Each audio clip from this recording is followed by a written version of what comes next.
la emisora online Universo Radio, www.universoradio.co. Dirige y presenta Jorge Vergara Carbó. Bueno, estamos en política pública, tenemos ya pues conectado a Moisés Pineda y Fabio Ortiz. Se encuentra, un saludo para ellos. Bueno, profesor Moisés, ¿cómo fue la lectura suya de este 29 de mayo? Bueno, profesor Vergara, buenos días a todos los oyentes. Voy a empezar por decir que no es posible que el hecho de que sectores de la población se expresen en condiciones de minorías sea razón para calificarlos de ridículos. Y lo digo porque no me parece que la razón o el atributo que pueda tener una votación cualificada como la obtenida por el señor Fajardo, que entre otras cosas a mí me sorprendió, porque yo no le daba más de 600,000 votos según un documento que le hice llegar a usted y a otros abonados a mis cuentas 2 días antes del debate, perdón, 2 días antes del último viernes del debate. Preguntaba eso, ¿será que el fajardismo puro superará los 600,000 votos en el debate electoral del día domingo? Y bueno, lo superaron, sacaron 800,000 votos. Son una minoría, o somos una minoría, sin lugar a dudas, pero eso no nos convierte en actores ridículos del debate político en Colombia. Lo segundo es que no está bien seguir insistiendo en que tener una opción distinta a la de Petro sea porque se odia a Petro. Yo no creo en que la motivación del electorado que se expresa diferente a la opción Petro sea motivado por el odio antipetrista. Hay otras razones. Hay otros motivos, unos respetables, otros no tanto. Pero sin lugar a duda, no todo puede ser en el debate político reducido al tema de odiar o amar.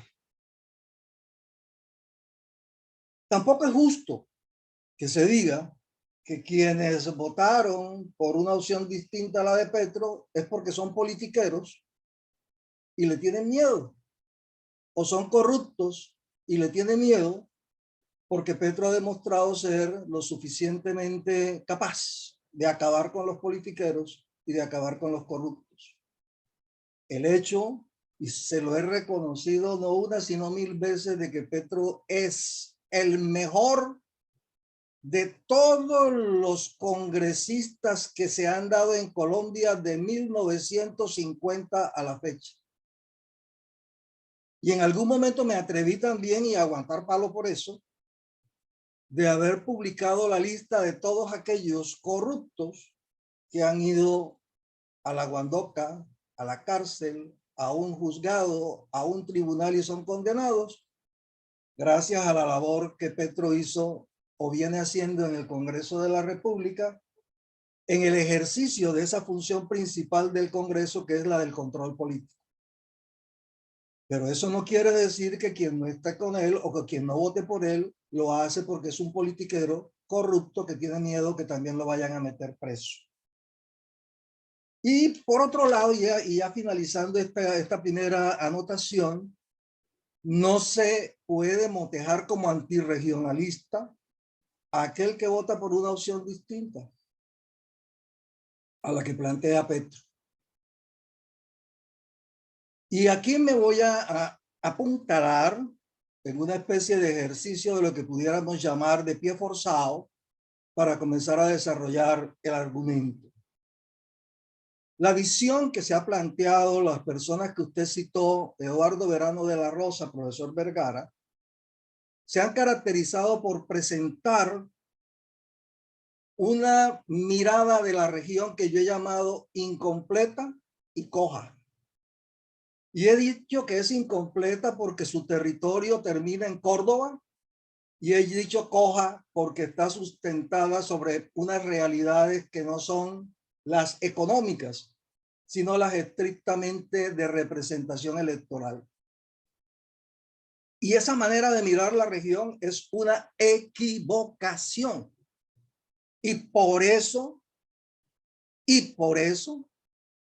no comparto la mirada de quienes definen el Caribe como un sistema cerrado y un sistema, profesor Vergara. Yo lo escuché con atención durante toda la intervención suya, tanto que puedo repetirla si es del caso. Pero le decía, profesor Vergara, que esa visión de un territorio definido por la orilla y que termina en Córdoba es una visión recortada y coja que yo nunca he compartido.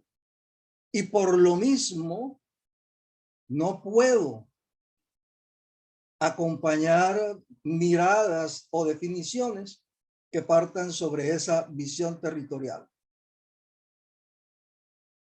Y encuentro en esa visión territorial, le escuchaba a Paulino Tagle en el programa anterior a este, preguntarse, bueno, es la primera vez que yo oigo al señor Petro reclamarse costeño. Y bueno, puede ser, quizás porque desde muy joven se fue de la costa para Zipaquirá, en el centro de la República, ha hecho toda su vida política y no reside en la región Caribe. Pero nadie puede negar sus raíces cordobesas, como tampoco las puede negar Barguil, y no es ese el motivo o razón para votar por él, o el señor Char, o los Char de Lorica y de Barranquilla, y esa no es razón para votar por ellos, el hecho que sean de aquí, ni es el chauvinismo costeño un motivo que yo creo, en mi modesto modo de ver las cosas, pueda ser el que motive y explique una decisión acerca de quién será el futuro presidente de Colombia. Ok, profesor. No, pero señor, usted habló media hora, ¿qué? Casi una hora, no me ha dejado hablar. Que yo haya hablado media hora no significa que tú puedas vas a hablar. Ya. Entonces, profesor Vergara, le agradezco mucho. Ahí está Fabio Ortiz y yo quiero que Fabio Ortiz dé tu lista. Ya tú diste tú. No, yo no he dicho nada, solamente he hecho una introducción a mis argumentos. La lectura y lo que hiciste fue. Bueno, profesor Vergara, a partir de este momento le voy a pedir que usted me aclare. Yo soy un entrevistado suyo, yo soy parte de su mesa de trabajo. En el espacio de opinión política, lo suyo tiene tanto espacio de expresión como lo mío, o definitivamente démosle la palabra. Usted dice, usted tiene 10 minutos para hablar y yo me restringo a los 10 minutos o no hablo. Diga, acláramelo en público. Por favor, démosle la palabra a Fabio Ortiz. Fabio, muy buenos días. Buenos días, profesor Vergara, a usted y a los oyentes de Política Pública. Profesor Pineda, muy buenos días. Buenos días, Fabio. Bueno, no, que la amistad esté por encima de las razones políticas. Pues, o el ejercicio de la imparcialidad en la comunicación social. Bueno, eso de acuerdo a las miradas.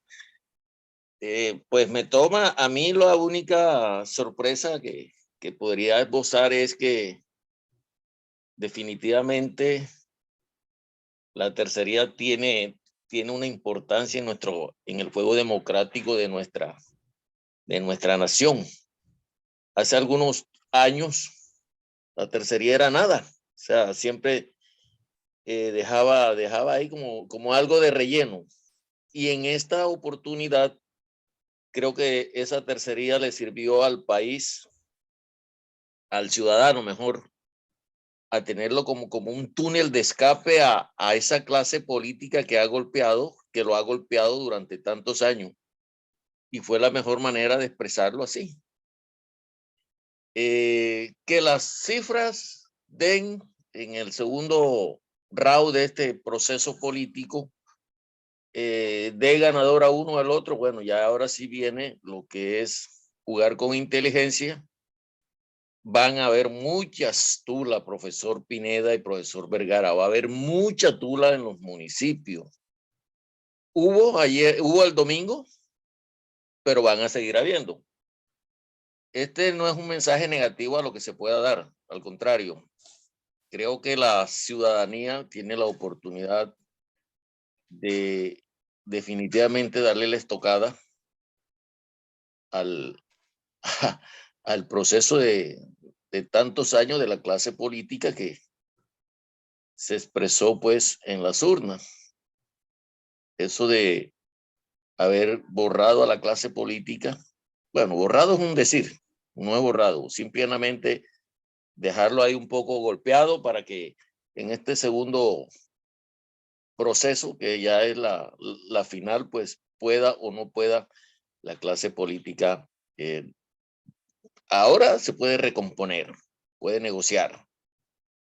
Si no hay la suficiente fuerza ciudadana, civilizada, si no hay la suficiente pedagogía para decirle a la gente que el país está a puerta definitivamente de lograr un poco su liberación.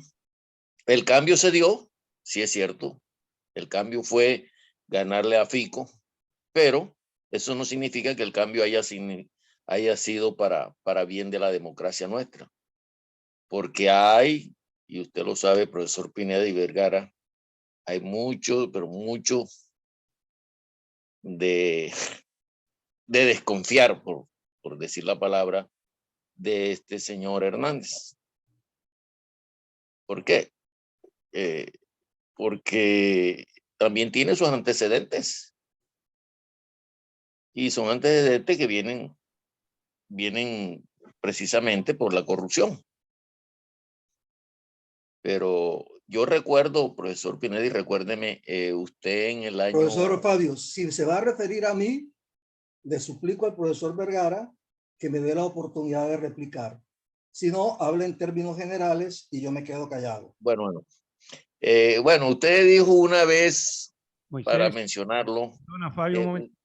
Moisés, esto no es un debate de que tienes que estar replicando. Es decir, yo no entiendo, tú haces parte de este panel y haces parte del panel y complementas, pero no porque si Fabio dice A o yo digo B, entonces tú tienes que estar replicando. Yo no he podido entender eso, o no lo has querido entender, que no es la radio así, y menos en este programa de política pública. Tú puedes hablar libremente y hablamos libremente eso, pero no una réplica. Si Fabio no es tu enemigo, ni es tu cosa, si tu contradictor para decirlo. Él está expresando libremente lo que tú expresaste libremente y lo que yo expresé libremente.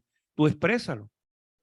Que lo primero que dije yo acá, el programa, es que no me gustaba, ni me ha gustado lo de Petro, ni me ha gustado lo de Rodolfo Hernández, como no me gustó lo anterior, que en vez de dedicarle tiempo a ver cómo van a resolver los problemas, empezaron a tirar uno contra otros para hacerlo. Y este no es el objetivo del programa de política pública, de entre los dos o tres ponernos a contradecir y ponernos a pelear. Simplemente las cosas las decimos como tenemos que decirlas y así las vemos. Yo las vi así y yo aquí los tengo, mis escritos, porque aquí los recibo, los escritos que tengo, comprando eso con los argumentos para decir por qué la gente no quiere votar por Petro, por qué prefieren cualquier otra cosa a no votar por Petro, y lo dicen: criminal, guerrillero, todos los calificativos que están. Si eso no es odio, yo no sé entonces qué será la palabra odio. O sea, ¿qué quiere decir esa la palabra odio? Fabio, continúa, por favor, porque yo quiero ver esa parte y parte de lo que maneja Fabio. Yo voy a finalizar diciendo que va a haber digamos, un nuevo partido en estos 15 días, que es, en su momento el profesor Pineda lo bautizó, Todos contra Petro, contra TOC, o sea, todos contra Petro. Va a surgir digamos, ese movimiento, porque ahora todos, en con tal de derrotar a Petro contra lo que sea, van a hacer eso, se van a unir. ¿Quién sabe? Un poquito de la gente de Fajardo vuelve a donde vuelve, ¿no? Vota por Petro, pero no todo, porque allá mismo, dentro de las líneas de Fajardo, hay unos que no gustan de Petro. Pero simplemente es lo que podríamos esperar. Petro va a tener que esforzarse a convencer a la gente, sobre todo a esa gran franja que usted hace, profesor Vergara, anota, y es la que definitivamente no vota, es la abstencionista. Todavía sigue siendo un problema la abstención en el país. Yo creo que los que definen esta presidencia van a ser ellos, pero sí habrá tiempo para convencerlo, es la gran preocupación que me asalta. Y pues lo otro ya, para cerrar esto, es que definitivamente, insisto, va a haber compra de votos. Van Bueno, a haber compra de votos. yo creo que, bueno, es posible que se dé el problema de la compra de votos. Yo creo que en esta 29 de mayo parece ser que las cosas en la costa caribe colombiana se lograron reducir bastante a raíz de los programas que se han establecido para controlar y denunciar penalmente pues a quienes sean sorprendidos comprando y vendiendo votos. Esa ha sido una parte del programa para defender las elecciones del parte del pacto histórico. Y no vi, porque la verdad es la otra ya la parte mecánica, no vi el trabajo político que se hizo el 13 de marzo, donde usted veía en los comandos pues los movimientos, los carros y todo, muy poco se vio. Creo que ese trabajo político que es característico no lo dieron ahí en la primera vuelta. Y en la segunda vuelta, pues ahora ya que no tienen candidatos, pues porque no tienen candidato, que ya Rodolfo Hernández dijo que no quiere a ninguno, yo creo que Petro también va a decir lo mismo, no lo quiere absolutamente a nadie. Y ahí cada cual que va al vote, como hizo, ¿cómo es? El centro izquierda, no sé, o sea, medio centro, el Fajardo, dejó libre lo mismo que hizo la vez pasada, en el 2018, que dejó libre entre comillas, pues a sus seguidores. Entonces, pues el profesor Moisés es libre de decidir si vota por Rodolfo o vota por Petro o no vota como fajardista. Y así como él, pues los demás, igualmente los de Fico, que salió desde el principio enseguida a decir que ellos verán allá por quién van a votar, si salen a votar y votan por Rodolfo Hernández o votan por Fico. Lo que sí les puedo decir es que en política 2 más 2 no son 4. Y eso no quiere decir que entonces que todos estos partidos de la U, Partido Liberal, Cambio Radical y el Partido Conservador unidos, todo se va y van a votar por, como lo que está diciendo Fabio, todos contra Petro, y van a montar a Petro para frenar a Petro que llegue a... Yo lo que les digo es en 138 años, yo no tengo clara la cifra del último presidente costeño. Es la oportunidad que la tenemos de tener Profesor Vergara, ¿me permite? Sí, claro. Gracias, muy amable. Yo antes que pensar que hay un toque con Petro, como pudiera haberse creído que era posible hacerlo en el pasado, como ocurrió en el pasado, me llama la atención lo que el profesor Vergara dice. No se vio el trabajo que es usual en estos tiempos, y ello me lleva a un debate en el cual participé activamente, que fue en el debate en donde Gustavo Bell fue candidato a la vicepresidencia, siendo candidato a la presidencia Andrés Pastrana Arango, y en el otro lado estaba el señor Horacio Serpa Uribe. En ese debate yo aprendí una cosa, y es que el que está elegido, senador, representante, razona de la siguiente manera: yo trabajo con el que gane. Y evidentemente esa ese pensamiento profundo que no lo expresan públicamente, define en mucho la estrategia y la manera como se comporta. Entonces, hacen un ejercicio, profesor Vergara, que es el de valorizar su voto.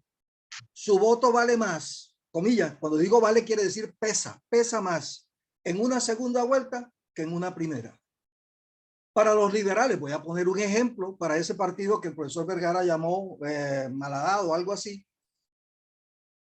que se puso a votar con Petro en primera vuelta, liberales con Petro, el peso de su voto hoy es menor para el proyecto Petro que el de ellos. Es más importante jalar los liberales gaviristas para apoyar, es un ejemplo, profesor Vergara, para apoyar al señor Petro, que los votos que ya están de liberales con Petro. Eso para caracterizar o describir en qué consiste eso de valorizar el voto, de darle un mayor peso. Hoy día, esos mismos políticos tienen un mapa del cual habló el profesor Vergara. Ya se sabe cuántos y quiénes votaron a favor de Petro o a favor de Fico o a favor del señor Hernández o a favor del señor Fajardo. ¿Y en dónde votaron? Al detalle de la mesa de votación. Y ese mapa político, y es mi hipótesis, profesor Vergara, puede usted compartirla o no, lleva a que se reconfigure no solamente el valor del peso o el peso del voto que llega, sino también su efecto en el mediano y largo plazo. Voy entonces a describir un hecho que es un ejemplo. Discúlpeme si toco algunos intereses o molesto, pero es un ejemplo, una descripción. Antes de este debate, en donde se decía que iban a ganar en primera vuelta, cosa que no ocurrió, el movimiento o pacto histórico hacía el pronóstico de tener candidato propio para la alcaldía de Barranquilla y tener un candidato propio para la gobernación. Se habló de que la candidata para la gobernación sería la señora Marta Villalba y se habló de que el candidato en la alcaldía podría ser Benedetti o el señor del Río.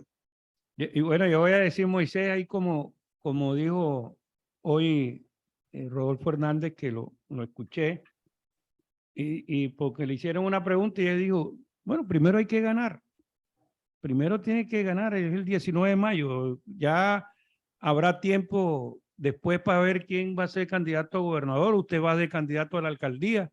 Pero ¿por qué no me deja terminar, profesor Vergara? Lourdes López también quiere ser candidata a la gobernación y otro. Pero ya habrá tiempo para eso. Pero profesor, ¿por qué no me deja explicar qué es lo que estoy argumentando?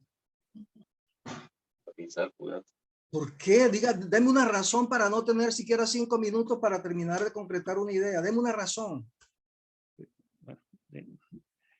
Hay más tiempo para la publicidad que para lo que yo pueda expresar. Ok, Moisés, sigue con el programa tú allá y lo tenés. No, yo no voy a seguir con el programa. Creo que no lo voy a importunar más. Pero déjeme terminar la idea.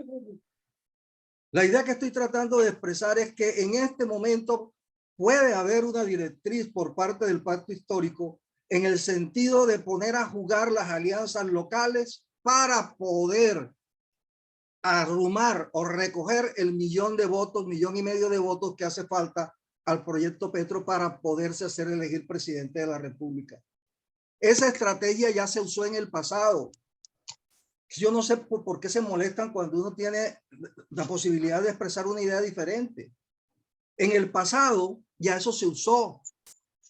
El padre Bernardo Hoyo fue candidato a la alcaldía de Barranquilla en una alianza que se definió precisamente en el momento en que se determinó cómo se iban a jugar y alrededor de qué las elecciones del señor César Gaviria. Y en ese momento, en función de un proyecto local, fue posible poner de acuerdo a dos que parecían absolutamente agua y aceite. Y fue la alianza en ese momento Voluntad Popular y Movimiento Ciudadano para que se eligiera a Gustavo B. Lemus a la gobernación del Atlántico y a Bernardo Hoyos Montoya a la alcaldía de Barranquilla. Ambos movimientos renunciaron a la aspiración de tener las dos cosas. Yo recuerdo que se decía que Tico Pineda debía ser el candidato a la gobernación y él dijo no, no, porque no podemos quedarnos con todo, no podemos ser hegemónicos. Eso no es conveniente ni tampoco va a ser posible. Démosle un espacio al aliado y que el aliado nos apoye en nuestro espacio.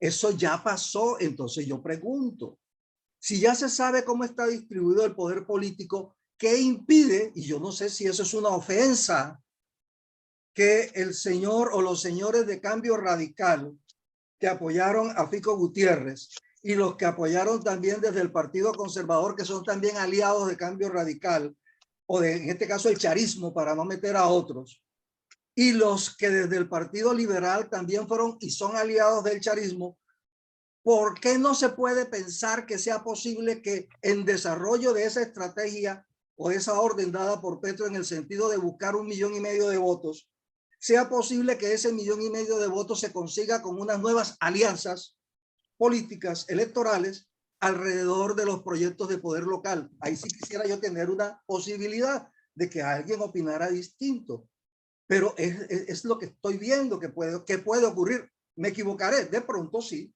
seguramente sí, tal vez sí, no, nadie lo sabe. Hacia adelante no tenemos la bola de cristal que nos permita ser asertivos en esto.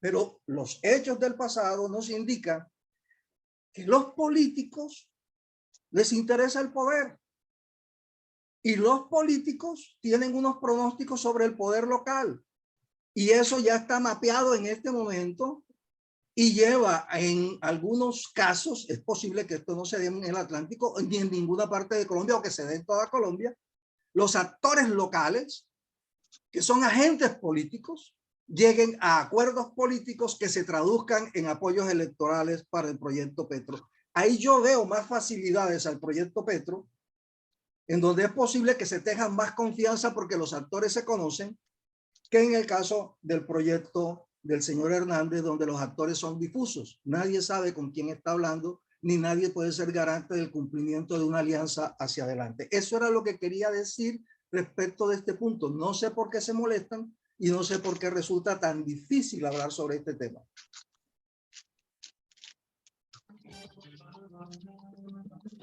Profesor Fabio. Escuchándolo, profesor Pineda. Usted fue parte también y testigo de ese proceso en los años 90. Por supuesto. Y es una fórmula que funcionó y que en estas dinámicas locales funciona. Es que no es todo para ti. Distribuir. Ese puede ser, es que en eso es lo que yo trato de decir, profesor Fabio Ortiz. Qué bueno que haya un escenario en donde comience a pensarse que no todo puede ser para ti. Profesor Vergara usó la palabra negociar, aunque después dice que no debe haber alianzas, pero la política es negociación. Sí, señor. Eso está definido en el mundo. Eso no es experimento de acá, eso es en el mundo. Los grandes, mejor dicho, las grandes potencias o naciones lo hacen. Así tengan dos partidos. Llegan el momento en que tienen que consensuar y sacar adelante si quieren fortalecer esa democracia, lógicamente. Agua y aceite, puede pasar, ya pasó. Bernardo Hoyos es un ejemplo de cómo fue posible, y él lo decía, después lo dijo, más adelante cuando tuvo ya, ¿cómo se dice?, conformado o consolidado su proyecto. Si tengo que hacer alianzas con el diablo para el bien de Barranquilla, claro. Eso lo dijo en las previas del debate electoral de Samper Pizano, yo hago la alianza. Lo dijo. Ahora, si no lo dijo, desmiéntanme. Así es, así es. Recuerdo que fue a 4Col el titular de ese anuncio, a 4Col, bien grande. Sí, señor. Entonces, no. Es que, profesor Pineda, una cosa es, y eso tiene que, tarde que temprano tendrá que el centralismo entenderlo. Este es un país de regiones. Ahí juega el elemento región. ¿Y sabe por qué Petro perdió en Tolima, perdió en Cundinamarca y en Boyacá? Y yo quisiera tener ahí al profesor Vergara para darle la respuesta, porque él hizo la pregunta. Y la razón está en la negociación, de la manera como se negoció y cómo se enfrentó el conflicto entre gobernadores y alcalde de Bogotá, Petro, y los gobernadores de Cundinamarca, Meta y Boyacá en esa negociación sobre la RAPE. Eso no fue un paseo, eso no fue un abrazarse y darse besitos, eso fue un proceso político muy tenso y muy difícil. Y esa postura del centro de la capital sobre las regiones, en este caso las periferias del Tolima, el Meta, el Boyacá y Cundinamarca, no se han olvidado. Eventualmente, es una hipótesis, en eso pudiera estar el problema de por qué, la explicación de por qué Amaya, en lugar de poner los telones de Petro, puso los telones del señor Hernández 2 o 3 días antes del debate. Es una reacción también de la periferia contra el centro, Bogotá en este caso. O sea, si la clase política así se recomponga, no entiende de que este país es de regiones y que verdaderamente debe retomar mejor la descentralización, tendremos 100 años más de guerra. Fabio, tendremos muchos años. Sí, diga. Mire usted, ya que usted habló de guerra, ayer escribía una crónica sobre el carnaval.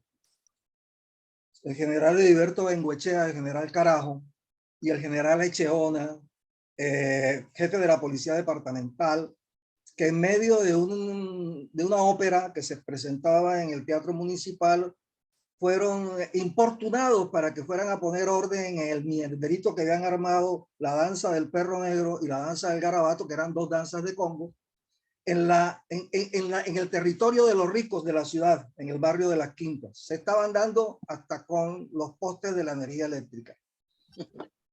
En esa reflexión yo me puse a pensar, ¿y qué estarían pensando en ese momento acerca de la gravedad que tenía al borde de la tumba al general Benjamín Herrera? Y comienza uno a hipotetizar, porque tiene que remitirse a lo que decían el uno del otro, a las veces que se enfrentaron en cuestiones armadas, etcétera. Y esa manera de preguntarse uno qué pudo haber pensado el sujeto político frente a ese hecho y frente al problema de orden público y su admiración por un espectáculo operístico, uno llega a algunas conclusiones. No pudieron haber estado agradados con que lo sacaran de su distracción. No pudieron estar tranquilos sabiendo de que en medio del barrio de los ricos habían 2 grupos, uno del barrio abajo y otro del barrio arriba, dándose hasta con los postes de la energía eléctrica, tirándose piedras, reventando ventanas y reventando tejas. Y tercero, no podían permanecer impasibles frente a la muerte de un contrario o a la posible muerte de un contrario. Ese es el escenario de lo humano en la vida histórica de una región o de un país.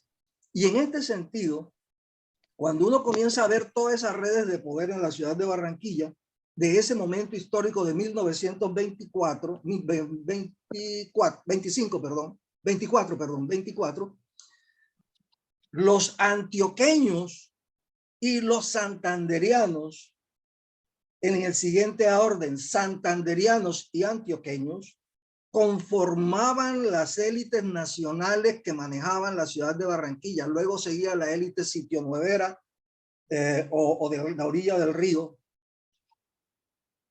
en el manejo de los negocios, de la cultura y de la vida en la ciudad de Barranquilla. Porque Barranquilla, eso que llamamos nosotros Caribe, es una construcción en donde se suman élites, creencias, representaciones de otras regiones del país. Esto no es lo que se imagina o nos imaginamos los que nos suponemos que somos raizales. Aquí solamente hay 4 o 5 familias raizales, que son los Barros de la Guerra, los Carrillo, los Vaca, y creo que por ahí se me escapa alguna que otra. Pero no son muchas las familias. Ah, no, que los de la Espriella llegaron aquí. Ah, que los Pineda llegaron aquí. Ah, no, que los Vergara llegaron aquí de otra parte. Y esa retorta que es el Caribe no solamente Barranquilla, tiene que sacarnos de la cabeza el tema de la expresión regional en términos de tierra, territorio, para ponerlos en términos de cultura y de política. Y es allí donde yo voy a decir algo que pronto sé que no les va a gustar a muchos, pero en términos regionales, Petro y Hernández expresan lo mismo. Si definimos la región como un sistema susceptible de operar dentro de las corrientes del comercio mundial, aquí se derrotó el proyecto antioqueño, definido regionalmente como una parte del Caribe que pretendía y pretende y seguirá pretendiendo salir al Pacífico sin contar con el resto de la región y de la nación. Aquí estamos frente a un proyecto que en su tiempo se llamó Diamante Santanderes Caribe, que conectaba a la región Caribe, específicamente Barranquilla, Cartagena, Santa Marta, con los Santanderes y estos con el lago de Maracaibo y estos a su vez con Boyacá, Meta, Bogotá, para conectar a Puerto Ordaz con Buenaventura y tener un corredor multimodal de comercio mundial. Tanto Petro como el señor Hernández, pensando la región en términos geopolíticos asociados con las corrientes mundiales del comercio, expresan lo mismo. Y esto no es cuestión de cachacos contra costeños. Por Dios, yo no puedo jugar ni puedo expresarme en esos términos chauvinistas, porque lo que define la región no es lo que pretendidamente se llama la cultura, que es más el folclore que otra cosa. Yo diría que no es el folclore, es la cultura, y la cultura es diversa. Y la cultura expresa dentro de ella cosas que también parecieran agua y aceite, pero que tienen que funcionar de acuerdo a las que lo demanda la economía. Y en este momento, lo que se está activando, y es gane quien gane, gane Petro o gane el señor Hernández, inmediatamente se abren las fronteras con Venezuela. Inmediatamente. Si Barranquilla, Santa Marta y Cartagena no se colinchan rápidamente en ese esquema, quedamos por fuera. Independientemente de que el señor Petro haya nacido en Lorica, que Lorica, o perdón, en, ¿cómo se llama? Ciénega de Oro. En Ciénega de Oro, independientemente de que los cordobeses sean antioqueños con ¿cómo se llama eso? Con sombrero volteado y ¿cómo se llama? Y poncho. Su cultura depende más de Medellín que de Barranquilla o que de La Guajira. No podemos plantear esto de esta manera porque yo personalmente me sentiría traicionando científicamente un pensamiento y estaría colgándome en una dinámica chauvinista y no es mi cuento. Créame, Fabio, presento disculpas a usted que es el único que está en este momento. Profesor Pineda, esto que le ha pasado al país y que le va a seguir pasando, defina a quien defina como presidente, creo que es la gran oportunidad que no debemos dejar pasar para definitivamente lograr que este país sea ese país diverso en todas sus manifestaciones, en todos sus acervos, incluso en todas sus dinámicas comerciales, de que somos un país de regiones. Es la gran oportunidad que tenemos en el Caribe, en el Pacífico, en los llanos y en las otras regiones, excepto la del centro, que no quiere soltar esa vaquita, como habla el doctor Hernández, esa vaquita de 15 años. Es el momento de que definitivamente entienda la clase política. Esto es un campanazo para ellos, es que este país ya se cansó de todo lo que le han hecho y que sin embargo les está dando nueva oportunidad para que se pellizquen y fortalezcamos ese sistema descentralizado que se requiere. Eso no es despedazar la unidad nacional, es simple y llanamente, creo yo, dinamizar cada una de estas regiones para fortalecer lo que es la nacionalidad. Dios quiera y lo entiendan estos dos señores que quieras o no, es el cambio. Obvio, le voy a hacer una, y al señor y a los amigos de Radio Tropical, estamos trabajando en mi plataforma, la plataforma Zoom de mi propiedad. Entonces, vamos a trabajar, lo invito a Fabio a que sigamos conversando de aquí hasta las 10 de la mañana para tener una hora de grabación. Yo empecé a grabar este programa a las 10 de la mañana, perdón, a las 9 de la mañana, previendo de que era posible de que esto que pasó pasara. De tal forma que tratemos de darle, aprovechar usted y yo el tiempo. Si nos acompaña Radio Tropical, se los agradezco infinitamente también, para concretar las ideas alrededor de esto que pasó el sábado, entendiendo de que estamos analizando. Yo no estoy haciendo campaña en favor de nadie en particular, ni es mi interés en este momento. Puede de que al final sí tenga que decir, me voy a apoyar a fulano, pero en este momento es el deber nuestro poner al servicio de los oyentes nuestra experiencia. Entonces, no sé, Fabio, si me acompaña hasta las 10 de la mañana. Bueno, sí, pero hay que hacer cositas. No, si puede, si no, pues yo lo entiendo. Déjeme, yo lo acompaño siquiera 15 minutos. Perfecto. A las 45. Entonces, ¿puedo hacerle una pregunta, Fabio, con el ánimo de que me ayude y a los oyentes, nos ayude a pensar? ¿A qué edad votó usted? ¿Perdón? ¿A qué edad votó usted por primera vez? Profesor, yo en eso sí he sido bien ordenadito. Yo desde que tuve cédula, a los 21 años, porque yo no la tuve a los 18 y no a los 21 años, comencé a votar. Desde entonces no he dejado de votar. Yo y también. No la he dejado, y apenas una sola vez en la vida he votado en blanco. Yo sí he votado varias veces. Yo he votado varias veces en blanco. Porque el acto de la reflexión del voto va acompañado en unos pro y unos contra, y hasta dónde es posible para que bien se exprese uno por el bien de los demás o por el bien de todos. Bueno, por eso lo hago. Sin embargo, pues, ante tanta frustración, porque no se puede llamar de otra manera, que hemos vivido, yo creo que usted las ha vivido, yo las he vivido, la gran mayoría de los colombianos no sé si la habrán vivido, pero eso de que uno encuentra un programa de gobierno de un candidato y bueno, esta es la oportunidad, vamos a hacerlo, va uno con toda, digamos, el corazón abierto de esperanza. Y resulta que todo termina en eso, el programa de gobierno, porque ni se cumple. Hemos avanzado en leyes que obligan a estos candidatos después mandamás de cumplir en un porcentaje ese programa de gobierno, pero uno se da cuenta de que definitivamente en el camino se quedaron esas esperanzas.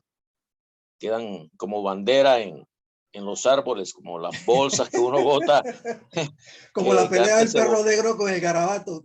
Las banderas quedaron por ahí colgadas en los palitos de Matarratón. Entonces, bueno, así quedan las esperanzas del pueblo colombiano con sus candidatos, con sus administradores.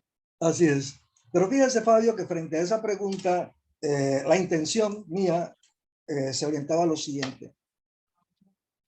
¿Cuánta pelea no dimos para que se bajara la edad a los 18 años? Sí, en la Asamblea Nacional Constituyente, para que la juventud pública a través de tiene la capacidad, 40 en el conocimiento y por la emisora, la grandeza de espíritu. Universo Radio Triple. Además de eso, Fabio, que tiene los deseos ávidos de cambio, que van a ser los dueños del futuro. Las noticias de Santa Marta y el Magdalena están en un solo sitio. Diario La Libertad del Magdalena y que tenga la posibilidad, decíamos en aquel momento, de participar y de expresarse electoralmente. Eso decíamos en aquella época y nos dimos la pela. ¿Qué pela, Fabio Ortiz Ribón? Por supuesto, yo recuerdo ese proceso. Para los 18 años. ¿Y cuáles son los resultados?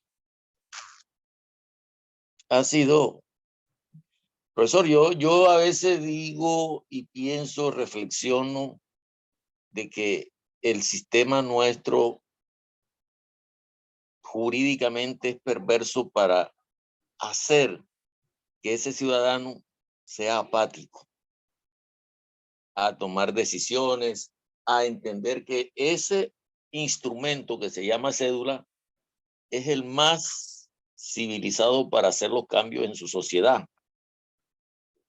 Entonces yo pienso que parece que ahí hubiese algo perverso para que el ciudadano no entre en detalle a saber a ciencia cierta qué es eso. Y lo encuentra usted en el sistema educativo. No hay una política de pedagogía desde el niño hasta el adulto de participar. Han habido intentos, pero no han sido suficientes. Ya en lo último, fíjese usted, y es una pelea que usted se dio y que nos dimos mucho, pero que no tuvo la fuerza suficiente, es que hasta nos anularon la historia, la materia o la asignación historia. ¿Y geografía? ¿Para qué? La geografía. ¿Para qué? Para ser un país histórico. Y todas esas cantidades de mentes brillantes que hemos perdido a través del desarrollo de nuestra democracia por las manos, las vil manos de cualquier sector violento, apuntaban era eso, precisamente, a que esas mentes brillantes no ayuden al proceso de crecimiento del conocimiento de nuestra sociedad. Y ahí han quedado. Así es. Pero fíjese, Fabio, que independientemente de eso que usted llama la perversión del sistema, la pregunta de fondo sigue siendo, ¿por qué teniendo el instrumento para expresarse en el sentido que les dé la gana, la gente joven no participa o participa muy poco en las decisiones políticas? Y ese a partir de los 28, 29 años, cuando uno ve que se activa la participación electoral. Entonces le decía yo a un amigo, y usted me responde, ¿eh? Le voy a hacer la pregunta que se la hice a mi amigo. Óyeme, ¿y qué tal si nosotros hacemos ahora un movimiento para cambiar la constitución y que le pongan la mayoría de edad a partir de los 27 años? Que es cuando efectivamente la gente se interesa por política. Porque antes está visto, está probado en los resultados electorales que no participa. Inclusive, Fabio, me enteré en un chat anoche, en una grabación de la doctora Carolina Corcho en un espacio que se llama El Caballo de Troya, que está allí en YouTube. Pueden buscarlo. Carolina Corcho, El Caballo de Troya, doña Carolina Corcho, hablaba de ese tema, de cómo se quedaron más de 500,000 de cédulas en la registraduría sin reclamar. Cédulas de gente joven.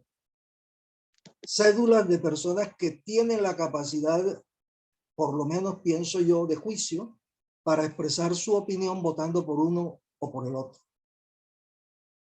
Entonces le pregunto, ¿qué tal si pasamos la mayoría de edad a los 27 años, Fabio? Profesor, le lloverá andanadas de piedra, crítica y demás, porque usted es un retrógrado, le dirán. Pero no son retrógrados. Pero fíjese, no, déjeme, pero fíjese que le doy toda la razón, porque sí, bueno, si a ti ese instrumento que luchamos para que te lo dieran a los 18 años, no haces uso de él, no te interesa, te da la misma vaina, entonces pues quitémoslo. No funciona, no funcionó, porque ahí está en la registraduría esa cantidad de cédula. Ahí están las estadísticas de las diferentes entidades públicas y privadas y ONG donde hablan de esa abstención. Es decir, el remedio a la enfermedad está ahí, profesor Pineda. Fíjese usted, ese grueso número de abstencionistas son los que de una u otra manera le hacen daño a la democracia. Para bien o para mal, si ellos tomaran decisiones, para bien o para mal, algo pasara, pero es que no lo hacen. No lo hacen, ni siquiera van a hacer el uso del derecho al voto. Tienen la cédula ahí y prefieren quedarse viendo televisión, cualquier otra cosa, menos ir a cumplir con su deber. O lo otro, un mecanismo mucho más fuerte que lo castigue al ciudadano, lo castigue en donde más le duele, que usted sabe dónde es, para que el voto obligatorio lo haga hacer. Sería el otro mecanismo, el Pero voto obligatorio. Sí, hay Y países si no en lo donde se cumple, está usando. y si no lo cumple, un castigo económico, para que veas que ahí entra en cintura la cosa. Sí, hay un país Porque vecino, creo que es el Perú. Creo que es el Perú, Fabio, donde existe el voto obligatorio. No estoy seguro, lo voy a consultar, pero sé que entre los vecinos cercanos, países vecinos cercanos, hay voto obligatorio y sería bueno mirar cuánta es la participación de la gente. Porque también pasa eso, ¿verdad? Que usted solamente se preocupa del tema de las multas de tránsito, por ejemplo, cuando va a sacar el pase, cuando va a renovar la licencia, cuando va a, ¿qué otra cosa? Cuando le embargan la cuenta, si es que la tiene, ahí es cuando se preocupa por la multa, pero por el resto, ¿cuántos motociclistas hay por ahí que debe cualquier cantidad de multas mayores que el valor que la moto? Que la moto, sí, así es. Todo tiene su más, tiene su menos. Porque es que no, o sea, yo le he echado cabeza y no hay un mecanismo de pronto, bueno, el pedagógico acompañado con la multa del voto obligatorio para que el ciudadano desde niño comience a estructurar su pensamiento en una democracia fuerte que le permita desarrollarse potencialmente con todas las garantías. Pero hay que hacerlo, hay que mostrarla o reflexionar sobre cuál sería el camino a avanzar. Pero, profe, hay que hacerlo. Yo pienso que hay que hacerlo. Y hay que hacerlo en esos dos sentidos. Uno, desde la educación de la infancia y dos, desde el adulto que le importa un carajo y se queda en casa. ¿Le puedo hacer otra pregunta? Para tratar de responder lo que usted estaba preguntando también. Por supuesto. Y usted tiene derecho a preguntarme lo mismo a mí. Y yo tengo el deber de responderle. ¿Usted tiene carnet de militante, simpatizante o adherente a alguna organización política? Qué buena pregunta. Qué buena pregunta porque no soy militante de ningún partido. Yo tampoco. Soy un ciudadano que de acuerdo a las propuestas enfoco mi voto o mi decisión hacia esa. No soy militante. Fíjense usted el problema que usted y yo tenemos, que es la manera de pensar de la mayoría de los colombianos. Quienes tienen el deber de organizar la voluntad de la gente para participar como institución son los partidos políticos.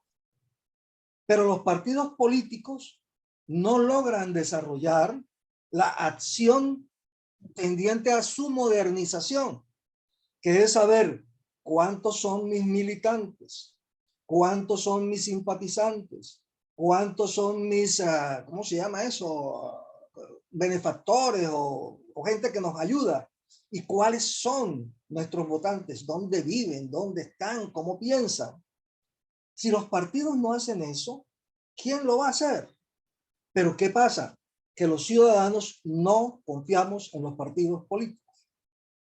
Razones. Los partidos políticos son usualmente instituciones personalistas, yo los he llamado partidos de garaje, o lo llaman ahora y que casas políticas, en donde las familias se atrincheran y donde las familias derivan de los beneficios del partidismo, y por lo mismo, ¿quién se va a acercar a eso? Y lo que estamos viendo con esta abstención, sobre todo en la gente joven, es que los partidos no están cumpliendo con la función que les toca, muy probablemente porque no logran concitar la confianza de los ciudadanos. No sé si usted comparte ese punto de vista. Hay unas cosas que son claras. Y es que mientras tengamos, es que fíjese que una cosa se deriva de la otra. si no contamos con unos poderes fuertes para definir cada uno su rol, desde ese aspecto enseguida la democracia comienza a fallar. No confío en la justicia o en el poder judicial porque no me es garante, sino que la justicia es palderruana. Un legislativo que nada más se preocupa por buscar la credencial de sus cercanos del movimiento y no me interesa de ahí para allá más nada. De ahí para allá, pues al negocio que me tiene que, de una u otra manera, representar al haberme gastado yo una cantidad de dinero en eso. Y un ejecutivo que ahora es más personalizado, es un reyesuelo. Peor todavía, ¿por qué? Porque los otros dos partidos lo han permitido. Y no vamos a hablar de los órganos de control, porque ahí sí que el apague y vámonos. De toda esa falencia del mismo sistema conllevan a eso, profesor Pineda. Por eso le decía, nuestro sistema democrático es muy vulnerable, muy débil.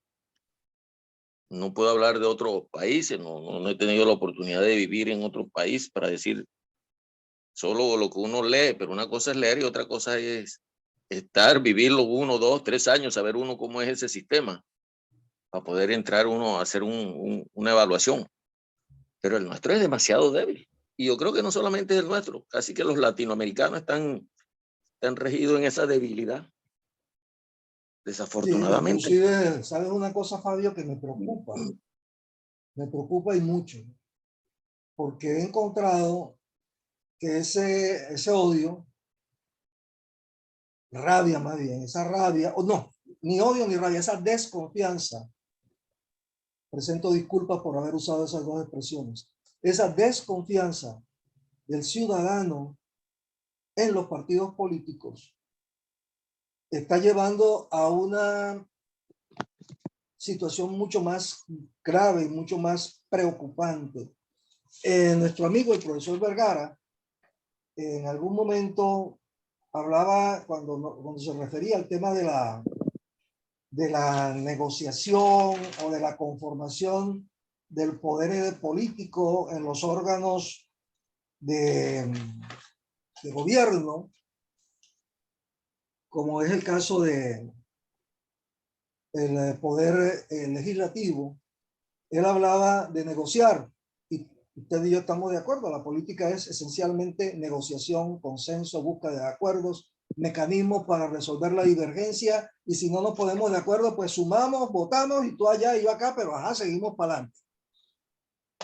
Y lo otro que se presentó en esa intervención, que fue aquello de tomar otras medidas. Y tomar otras medidas suponen precisamente esto que usted describe, la desinstitucionalización. Desinstitucionalizar el país porque no se cree en el Ejecutivo, no se cree en el Legislativo, no se cree en los órganos de control, no se cree en las Fuerzas Armadas, menos en la policía, no se cree en los curas, no se cree. Y como no se cree, entonces ha surgido una dinámica política preocupante que dan en llamar la democracia sin partidos. El que habló de eso recientemente, hace unos 30 años o algo menos, pero no menos de 25, fue Álvaro Gómez Hurtado. Y un sector de la guerrilla o de la izquierda colombiana comparte esa idea. Comparte esa idea de lo que ellos llaman la cuarta rama del poder público, el poder popular. El poder popular que barre, suplanta a los partidos y genera un modelo de gobierno que, voy a usar una expresión que no es exacta, pero puede dar la idea, corporativiza la representación. Es decir, ¿quiénes están en el poder popular en Venezuela o en Cuba? Los maestros de bachillerato tienen allí su representación. Los maestros de primaria tienen ahí su representación. Los maestros de universidades tienen allí su representación. Los padres de familia de primaria tienen todos. Los sindicatos agrarios, las mujeres del campo, las fuerzas de policía, los militares, es decir, cada corporación u organización de la sociedad define su representante y con ellos conforma la Asamblea del Pueblo. Esto es algo que está caminando. Yo no sé si lo veré, pero no puedo decir que esto no se está pensando, no puedo decir que esto no se esté analizando, y lo más grave, no puedo negar que tanto en la izquierda moderada como en la extrema izquierda, como en los partidos de la ultraderecha, se está pensando en lo mismo. A usted no le tocó y a mí tampoco, pero sí pudimos estudiar en el colegio cuando el Partido Conservador, para poder definir quién era el candidato a la presidencia de la República, una vez que se decidía o se tomaba la decisión en el directorio del partido, luego se iba a la casa del arzobispo primado de Bogotá y allá, después de besarle el anillo, entonces el arzobispo de Bogotá decía: no me gusta ese, no, ni siquiera no nos gusta ese candidato, exploren otro. Sí, la capacidad de veto de una organización distinta a los partidos políticos que representa los intereses de unos corporados, en ese caso, en la historia colombiana, la Iglesia Católica. ¿Qué piensa usted de eso, Fabio? Sí, profesor. No, le preguntaba. Democracia sin partidos. Sí, esa fórmula puede en algún momento dar los resultados, porque ese se centra en los representantes de cada sector de la sociedad o de la colectividad. Pero sería un ensayo, profesor Pineda. Un ensayo más. Eso está funcionando en otros países, Fabio Ortiz Ribón. Por eso, y en gobiernos autoritarios, no en gobiernos democráticos. Bueno, autoritarios. Por eso, profesor Pineda, pero estoy hablando de mi país, de su país. Sí, de esto estoy hablando yo. Tenemos que aprender también de lo que pasa al lado. Sí, claro. Pero si no hemos aprendido en 200 años de este sistema, que creo que es el más indicado, el que más cercano podría permitirnos estar dentro de una democracia donde participemos y hagamos posible el desarrollo, ensayar otro sistema nos significaría otro siglo. Bueno. Que no espero que sea un siglo, pero de todo modo sería un poco de años. Que no lo vamos a, por lo menos a mí no me alcanza. A mí tampoco. Bueno, profesor Fabio, muchísimas gracias a los oyentes. Profesor Pineda. Gracias, Fabio, presentándoles disculpas, sobre todo en esta última hora, en donde he echado mano de la plataforma personal para poder esbozar mi opinión sobre lo que pasó en el día domingo. Más que un análisis sobre quién debe ganar o quién debe perder y algunas razones para hacerlo, he intentado de presentar una interpretación de lo que ocurrió y dar respuesta a algunas inquietudes. Y por lo mismo también... Feliz día, profesor Pineda. Gracias, Fabio. Y por lo mismo, aventurar un pronóstico, que de pronto en 3 o 4 días ya queda, ¿cómo se llama? Queda validado o invalidado. Y es que, a diferencia del señor Hernández, que en esto no tiene capacidad para aventurarse a una solución de ese tipo, es posible que las estructuras políticas, que sí las tiene y sí funcionan, locales y regionales de Gustavo Petro, estén avanzando en la consolidación de unos alianzas o acuerdos políticos tendientes a conseguir el 1,5 millones de votos que el mismo Petro ha dicho que necesita para poder avanzar en el propósito de ganar la presidencia de la República. Unos acuerdos y alianzas políticas que tienen una naturaleza esencialmente política. y que tienen que ver con el hecho propio de la política, y es de que ésta obedece a una regla común. Pongámonos de acuerdo para no matarnos. Y es posible que en esto le sea mucho más fácil al pacto histórico construir y reconstruir acuerdos como los que se hicieron en Barranquilla y en otras ciudades del Caribe colombiano para avanzar y consolidar democracia nacional a partir de la democracia local. Y fue poner de acuerdo al agua y al aceite. Una estructura y un acuerdo que funcionó por más de 20 años, en el caso de Barranquilla y el Atlántico. Una forma de entenderse que en algunos momentos fue ustedes acá y nosotros allá. Yo llego hasta aquí, usted no se me mete acá. Y en otros momentos fue de mutua y beneficiosa colaboración. Así que en política andamos, esperemos a ver qué ocurre. Pero fundamentalmente hagamos el esfuerzo, y es a lo que me comprometo, a tratar de explicar lo que pasa para que las personas puedan tener elementos de juicio que le permitan tomar decisiones libres, decisiones responsables. Muchísimas gracias. Hasta pronto, porque no sé si esto pueda salir mañana.